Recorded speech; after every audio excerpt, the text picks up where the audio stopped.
Riżenja fil-ħin li tista' ssalva l-Gvern minn sitwazzjoni imbarazzanti. Din hija l-fehma tal-ġurnal The Times dwar il-mozzjoni tal-Oppożizzjoni li qed tiġi diskussa llum fil-Parlament u titlob għal responsabilità politika minn Austin Gatt għal falliment fir-riforma tat trasport pubbliku.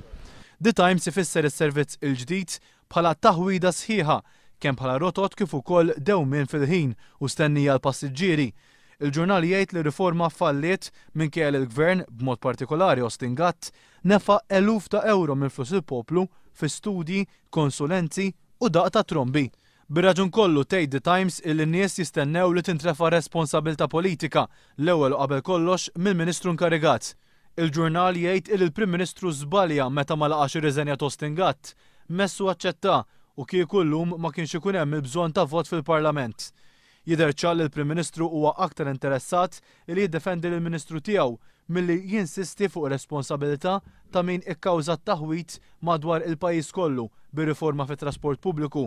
F'dan il-każ hemm bżonn il-kontabilità u għalhekk apoloġija mill-Gvern mhux ser tkun biżżejjed, item jgħid l-editorjal tal-ġurnal The Times.